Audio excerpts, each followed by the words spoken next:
Esse canal não é indicado para pessoas sensíveis ou com algum tipo de problema emocional. Esse conteúdo pode ser considerado agressivo para essas pessoas. Assista por sua conta e risco. Não nos responsabilizamos caso lhe afete de alguma maneira. Sine qua non Produções.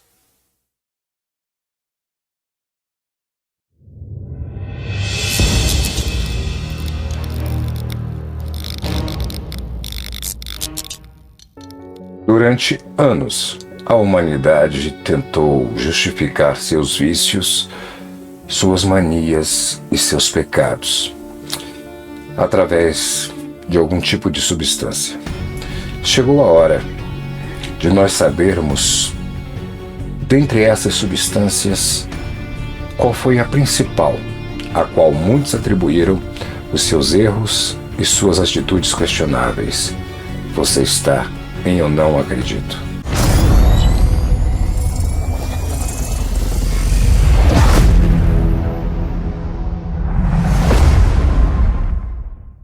Sete curiosidades sobre o absinto. Saiba por que o absinto é a bebida mais misteriosa de todos os tempos. Quem já bebeu absinto com certeza pensou nos efeitos que essa bebida causou na história. E quem não bebeu com certeza já ouviu falar, mas deve ter ficado com medo do resultado. O importante é que o absinto é uma das bebidas mais conhecidas do mundo e não é de hoje. Conheça um pouco mais de sua história.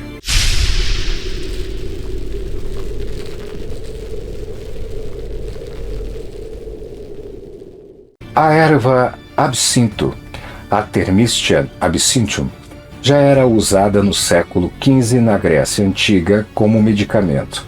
É bem provável que a palavra venha do grego absinthion, que significa intragável.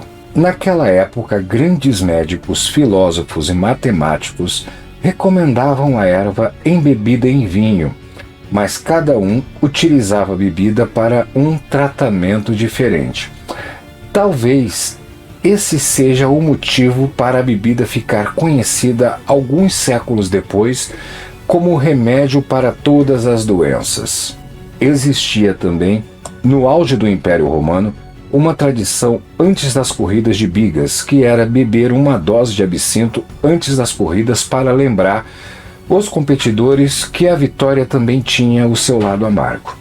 Mas somente em 1792, a bebida que conhecemos deixou de ser apenas uma receita caseira e se tornou um medicamento oficial nas mãos de um grande médico francês chamado Pierre Ordinaire, depois de provar uma receita caseira das irmãs Henriot. Dr. Ordinaire teria criado seu elixir com absinto, anis, isotopo, melissa, coentro e outras ervas locais.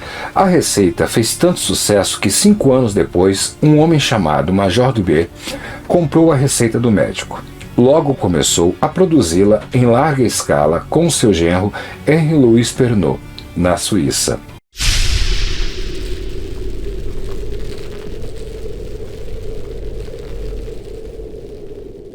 Como eu disse anteriormente, no início o elixir era amargo.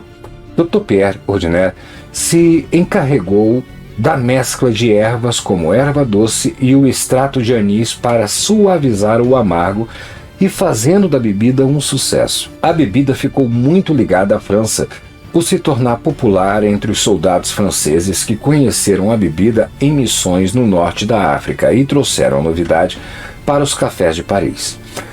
Ela era classificada de 3 formas: absinthe suisse, cuja graduação alcoólica variava de 68% a 72%, demi-fine, de 50% a 68%, e ordinaire, que variava entre 45% e 50%. O absinto é um destilado e não um licor como muita gente define. Ele geralmente é verde, coloração obtida através da clorofila das ervas. Na Suíça são produzidas algumas variedades mais claras. Hoje em dia, existe cerca de 50 marcas de absinto original produzidos principalmente na França, Suíça, Espanha e República Tcheca.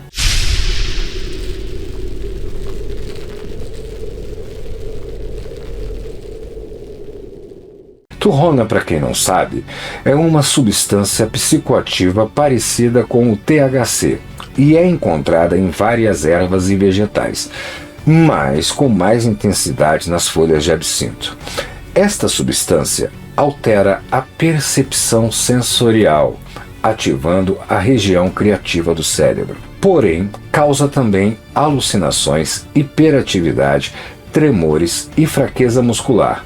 Mas o mais importante para nós é saber que a quantidade de turrona que sobrevive à destilação é insignificante para causar sérios problemas. Sim, o absinto muda sua percepção devido à mistura de turrona com o álcool. Porém, amigos bebedores de absinto, fiquem calmos. Mais fácil vocês visitarem o hospital mais próximo com um coma alcoólico do que ficarem malucões de turrona. Portanto, meus caros, bebam com moderação.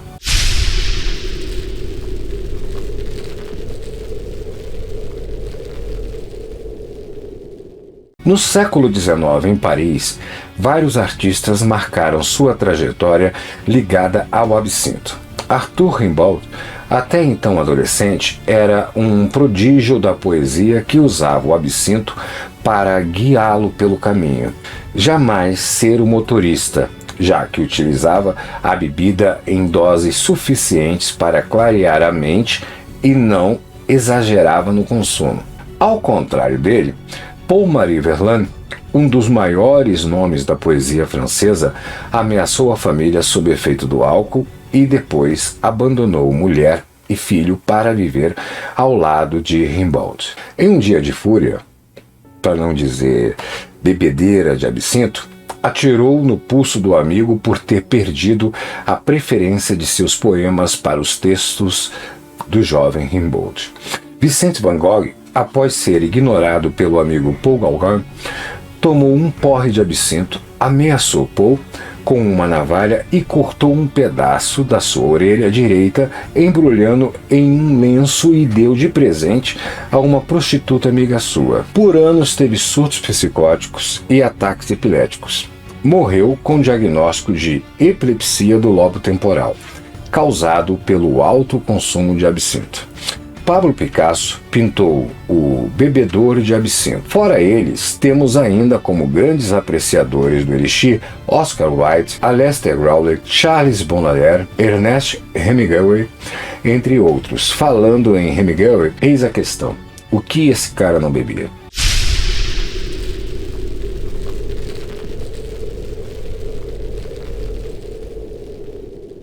Desde que foi criado, o absinto é perseguido como uma ameaça social que torna as pessoas loucas e com tendências à criminalidade. Várias ações foram criadas no início do século XX para deter a bebida e, finalmente, em 1915, a bebida foi proibida na França. Nesta época, houve a popularização do pastis e do ouzo, licores de anis sem absinto. Porém, a proibição era apenas para o consumo e não para a produção. Então, os produtores diminuíram a graduação alcoólica para 40% e limitaram a quantidade de turrona para 10 mg por quilo, para poderem exportar o produto. Mas em 1990, um produtor percebeu que não havia nenhuma lei britânica para a graduação alcoólica original e começou a exportar o produto com alto teor alcoólico novamente, ressuscitando o absinto após quase um século de proibição. No restante da Europa, a proibição também foi efetiva, como na Holanda em 1909 e Suíça em 1907. Nos dois países, a bebida foi liberada somente agora no início do século XXI, mas o nível de turrona ainda é controlado. Não se engane achando que somente o teor alcoólico alto fará você ver a fada verde.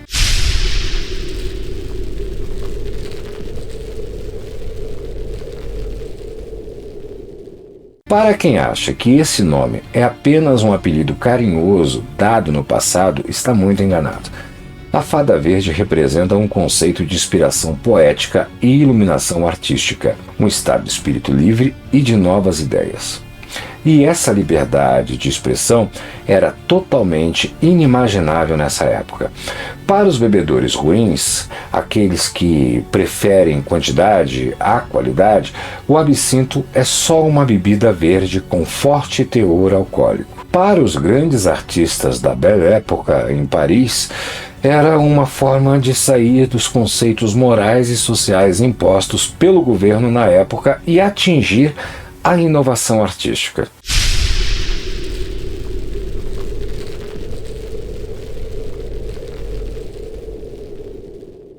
La Loute, o nome do ritual tradicional para se tomar a bebida, basicamente uma taça para o absinto, uma colher de absinto que parece uma espátula e ela é furada para se colocar um cubo de açúcar e água gelada.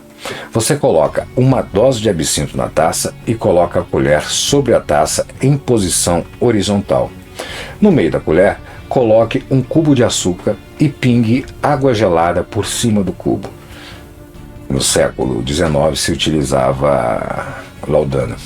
O efeito é lindo, já que o açúcar vai infiltrando lentamente na bebida, formando uma cor turva, dando um tom especial. Mas o ritual não serve só para isso. Primeiro que o absinto original ficará com uma cor turva, fosca. Se o efeito não acontecer, tem grande chance de o seu absinto ser uma vodka com um monte de corantes. Dizem também que os chuviscos de água fresca fará com que os óleos essenciais obtidos da erva se desprendam e tragam o verdadeiro efeito da bebida. Eu, na verdade, não fiz ainda para comprovar, mas eu acredito que a água serve muito mais para aumentar a percepção do sabor e diminuir a sensação alcoólica da bebida. Se você fizer o ritual e conseguir ver a fada verde, escreve aqui nos comentários. Mas já vou deixar avisado que se você fizer alguma coisa errada e quiser justificar que foi por causa do absinto, eu já vou deixar avisado agora, nesse exato momento, que eu não acredito.